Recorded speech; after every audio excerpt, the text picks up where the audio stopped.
Kain tayo ng pandesal. Pangalawang kape ko guys. Half na lang yung ginawa natin kasi baka ma-overflow na tayo sa kape.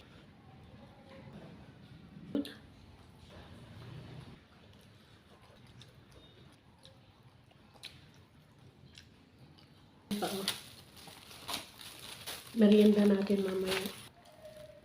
Nag-e-end na tayo dahil pagod tayo. Gusto ko na magpahinga guys. Matulog tayo kasi wala man tayong tulog. Magdamag. So thank you God kasi wala nang ulan. Bye. Thank you so much. Guys, bye. See you. Ingat. God bless and good morning. Guys, yung mas malala oh. Yun dyan sa amin. Yun. Kita niyo yung mga balde na yun. May mga drum na akong sahod dyan oh. Makita niyo yan, may balde, may drum yung TV dyan guys. Wala na, pinasok namin ni nangalaga ko sa kwarto niya kasi mutulo dyan no. Yun no, yung pakurbada na yan pag ganun. Alam nyo ba? Kagabi, stress ako guys. Di ko na malaman ang gagawin ko. Lalo na kahapon, sobrang lakas ng ulan. Sa forward, nagpapaalam na naman ako sa inyo. Ito na naman ako. Paalam tapos di naman tinutuloy, di ba? Sorry na, guys. Sorry na. Kayo naman, wala man kasi ako ibang kausap. Kundi kayo lang. Nakakatanggal ng stress ko.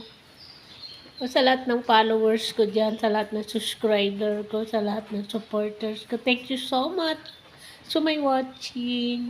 Lumalaki yung pamilya natin. Thank you so much, guys.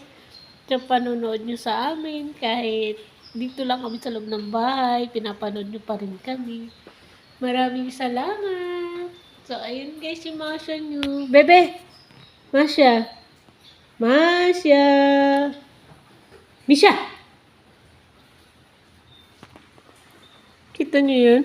Hinirapan pa tayo guys. Ayaw niya talagang tumingin kasi wala man nga daw siyang ganap today. Hey, thank you so much. Mag-iingat, ingat. Ang laging paalala ni Kalaman nyo. Anong ginagawa?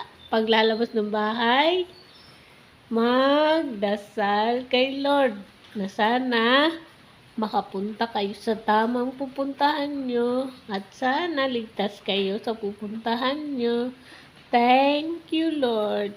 Amen. Tapos, huwag kalimutan lagyan ng sapin ng utak.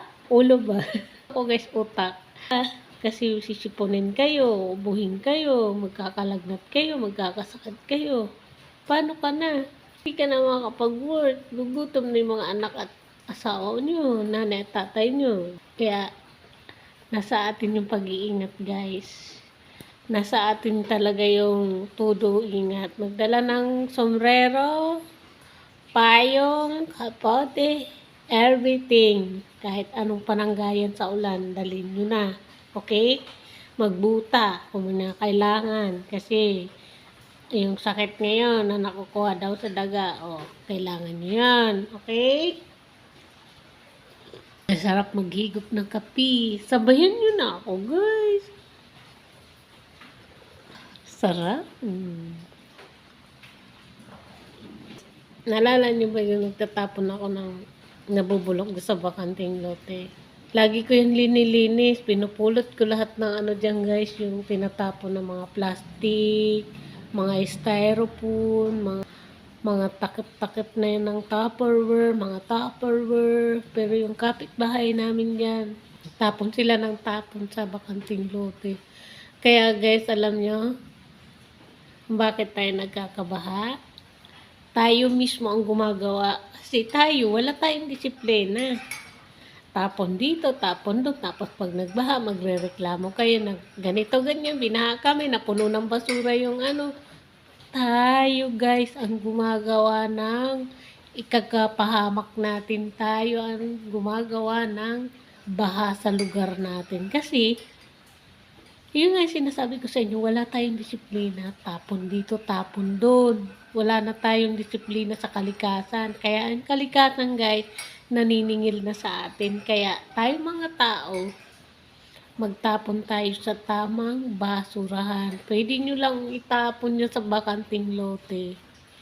Or Kahit nga guys sa tabi-tabi hindi kayo pwede magtapon ng nabubulok or anything, di ba? Separate nyo yung nabubulok, separate nyo yung hindi nabubulok, di ba? Kung sumusunod tayo sa rules na magtapon ng basura guys, hindi tayo ganito guys. Ha? Napapanood nyo ba si Maring? Si Maring na OSW natin sa ibang bansa. Oh, ang ganda ng ng basura nila doon na kahit yung mga bote na mga Tupperware na may mga napapanis ng pagkain, siniseparate niya, linalagay niya sa nabubulok, yung hindi nabubulok, separate din yung mga bote, yung mga plastic, separate din. Dapat tayo guys, ganun din ang gawin natin. Hindi yung tapon dito, tapon doon, tapos pag nagbaha, magrereklamo sa barangay, issue ganito, binabaha kami, issue ganito, naabot na yung bahay namin. Bakit? Tayo ang gumagawa nun. Kasi gagalit pa tayo kapag ayaw pa natin lumikas dahil ayaw nyo iwan yung bahay. O, pag inanod kayo, pag lagpas taon na yung tubig, sasabihin nyo, walang retsyo. Bakit talaga ang mga Pilipino guys, marami talaga tayong dahilan. Sabi nga nila, kapag gusto, maraming paraan. Pag ayaw, maraming dahilan. So anyway guys, mag-e-end na ako kasi yun ang haba na guys ng vlog natin. Thank you so much for my watching guys. Maraming salamat sa lahat ng followers ko, sa lahat ng subscriber ko, sa lahat ng supporters ko guys. Maraming thank you. Hindi ko na kayo guys iisa-isahin. Alam nyo na yung kung sino kayo. Alam nyo na yung kung sino yung pinapasalamatan kong mga subscriber ko. Thank you so much mga kalamon. Thank you. Yun lang ang masasabi ko sa inyo. Bahala na si Lord ang magbigay sa inyo ng gantimpala. Thank you, Lord. Thank you. Nagising pa ako na buhay. Nagising pa ako, guys, na malakas. Marami pong salamat. Kung hindi ka pa nga dyan nakapag-follow sa aming page, bigyan naman i-like and subscribe.